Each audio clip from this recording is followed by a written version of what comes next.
Bonjour et bienvenue dans votre édition. Nous nous trouvons aujourd'hui rue des Arts à la librairie Priva où les salariés sont toujours dans l'incertitude. En attendant la tenue du comité d'entreprise le 3 mai, une pétition et un livre d'or ont été mis en place. Maître Bisseuil, un nom bien connu des sinistrés d'AZF, l'avocate a proposé ses services aux familles de sinistrés, donc de l'usine de Waco au Texas. Du sport pour finir, le TFC toujours en milieu de classement a été défait ce week-end donc à domicile contre Lorient. Et malgré sa défaite à Clermont, le Stade Toulousain est quasiment assuré de jouer les barrages à domicile.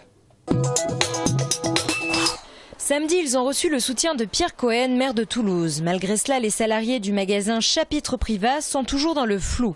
Une situation qui ne laisse pas les clients indifférents puisque 2000 signatures ont déjà été réunies sur une pétition. Là, j'ai rencontré des gens compétents, déjà avec qui on pouvait discuter. Parce que c'est vrai que le livre, c'est pas le supermarché. Le livre, c'est un échange avec celui qui le vend. C'est un conseil, c'est plein de choses. Les chômeurs, si on veut pas qu'il y en ait, au lieu d'acheter des livres sur Internet, on vient, il y a de la convivialité, il y a des gens qui travaillent et ils sont mieux être ici en train de travailler que pointer au chômage. Les auteurs de la région toulousaine sont eux aussi sensibles au sort de la plus vieille librairie de la ville, craignant pour certains de voir disparaître le papier au profit du tout numérique. On ne peut pas demander aux gens d'acheter des tablettes, d'acheter des livres numériques, de se connecter, d'être tout le temps sur les machines et après s'étonner que la vraie vie, les librairies ferment. La lecture, ça réclame trois choses, la solitude, le silence et le temps. Et par exemple, sur trois choses, je crois que nos conditions de vie modernes tendent à chasser. Demain, un représentant national de la CGT Livre doit venir à la rencontre des salariés impatients de connaître le fin mot de l'histoire. 12 personnes, dont 4 enfants, ont investi les bureaux rue Delpech à Toulouse, réquisitionnés par le DAL, l'association du droit au logement, la semaine dernière.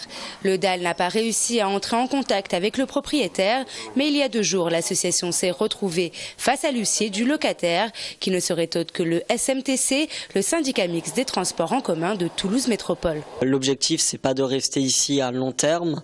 Nous, on est prêt à trouver un terrain d'entente avec le propriétaire. L'objectif, c'est que toutes les personnes soient relogées dignement. Le DAL tient à rappeler que depuis 2007, la loi Daouda-Lo mise en place impose à l'État 12 semaines maximum pour obtenir une solution d'hébergement temporaire à toute personne inconditionnelle en faisant la demande. Et rappelle également que l'État et les mairies ont dans leur pouvoir de réquisitionner des bâtiments vides et sont normalement dans l'impossibilité d'expulser sans relogement. On demande à l'État de donner plus de moyens à ces dispositifs pour que tout le monde puisse être relogé ou réhébergé selon sa situation. Des permanences pour constituer les dossiers Daouda-Lo avec les familles demandeuses d'un logement ou d'un hébergement se tiennent le lundi de 17h à 19h, 10 bis rue Colonel Drian et le mardi de 11h à midi, 13 rue de l'Ukraine à l'association Partage à Bagatelle. L'explosion de l'usine d'engrais de Waco au Texas la semaine dernière a réveillé de douloureux souvenirs à Toulouse. L'accident pourrait en effet être dû à la présence d'ammoniac, comme dans le cas d'AZF. L'association des familles endeuillées d'AZF et son avocate ont donc envoyé un courrier aux victimes par l'intermédiaire de la Croix-Rouge afin de proposer leur aide. On a vécu une expérience où on a vu à quel point il était difficile et long de rentrer dans les difficultés techniques d'une usine de production de nitrate d'ammonium et qu'on pouvait faire gagner du temps peut-être à des victimes, à des sinistrés qui feraient un parcours semblable au nôtre. Les Toulousains n'attendent aucun nouvel éclaircissement dans le dossier AZF. Ils espèrent plutôt que cette nouvelle catastrophe pousse les industriels à se mettre autour d'une table. Ça serait intéressant, effectivement, que cette affaire du Texas rappelle aux Toulousains et à tous les gens qui sont concernés par cette affaire que le nitrate d'ammonium, c'est un produit chimique, qui est un produit dangereux et qui a vraiment des caractéristiques d'explosivité. Il y a eu 2 accidents, il y aura eu celui de la ZF et celui du Texas.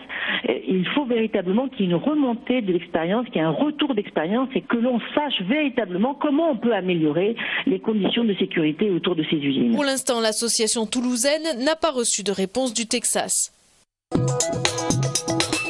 Spanghero placé en liquidation judiciaire, la direction a annoncé que l'entreprise est à vendre. Depuis le scandale de la viande de cheval, l'activité de Spanghero est en déclin. Selon la direction, les commandes n'atteignent plus que 30 à 50% du niveau habituel. Son président a même précisé que Spanghero perdrait 200 000 € par semaine. L'entreprise de préparation industrielle de produits à base de viande, située à Castelnaudary dans l'Aude, est accusée par les services de répression des fraudes d'avoir revendu plusieurs centaines de tonnes de viande de cheval censée être du bœuf. La direction de Spanghero a fait valoir que la responsabilité se situait en amont de la chaîne d'approvisionnement. Elle a déposé plainte fin février auprès du procureur de la République de Paris pour tromperie et escroquerie. Spanghero a aujourd'hui la possibilité de poursuivre son activité pendant 3 mois. La société emploie toujours 300 personnes.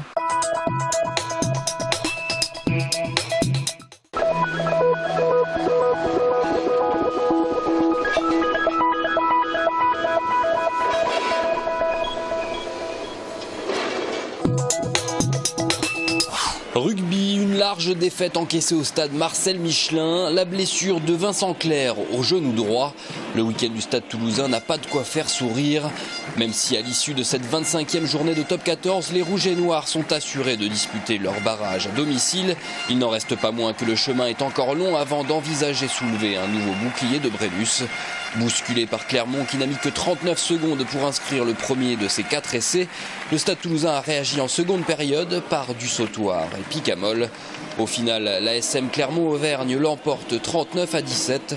Toulouse devra se rassurer contre Grenoble le 4 mai et penser ses blessures à l'approche du barrage le 10 ou le 11 mai. Football, les Violets enchaînent les déconvenus, 3e défaite consécutive. Cette fois-ci, le gardien Ahamada n'est pas fautif. C'est son remplaçant, Olivier Blondel, qui est l'auteur de cette incroyable erreur. Un but qui coûte cher au TFC. Les Violets restent en effet scotchés à la 11e place de la Ligue 1. C'est une petite erreur qui nous coûte très très cher, voilà. Mais je veux surtout pas l'accabler. Je suis surtout un peu dépité pour Blond, pour notre gardien qui est personnellement en plus un des plus grands professionnels que j'ai connus. Ce qui m'embête le plus, c'est que Blond se sent responsable en plus d'une défaite qui a été collective quoi qu'il arrive. Le TFC semble vivre cette fin de saison comme un calvaire. Les langues se délient peu à peu.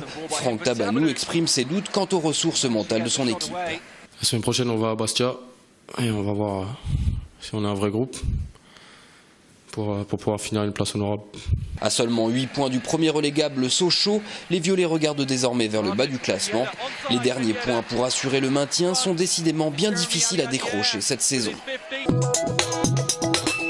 Le temps suspendu, une exposition de l'artiste Max Mito, accueillie par la ville de Tournefeuille dans le cadre du projet Terre d'imaginaire. Mito utilise des matériaux de la nature pour écrire sa vie sur les toiles et n'a pas trouvé mieux que ses mains pour mélanger les couleurs et métamorphoser la matière.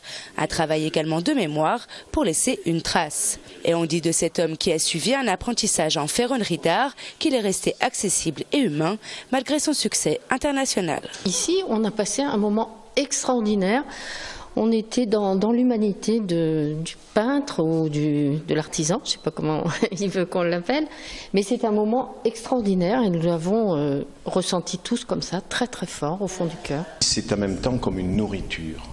Je l'ai dit aussi tout à l'heure, j'ai besoin de ce contact dans les visites commentées, de ces dames qui étaient là tout à l'heure, avec qui on peut donc partager un moment tout à fait exceptionnel, parce que j'ai cru comprendre un jour que tout ce savoir, je devais le partager, je devais l'offrir, parce qu'il ne m'appartient pas. Cette exposition est visible jusqu'au 27 avril à la médiathèque et dans les espaces publics de Tournefeuille.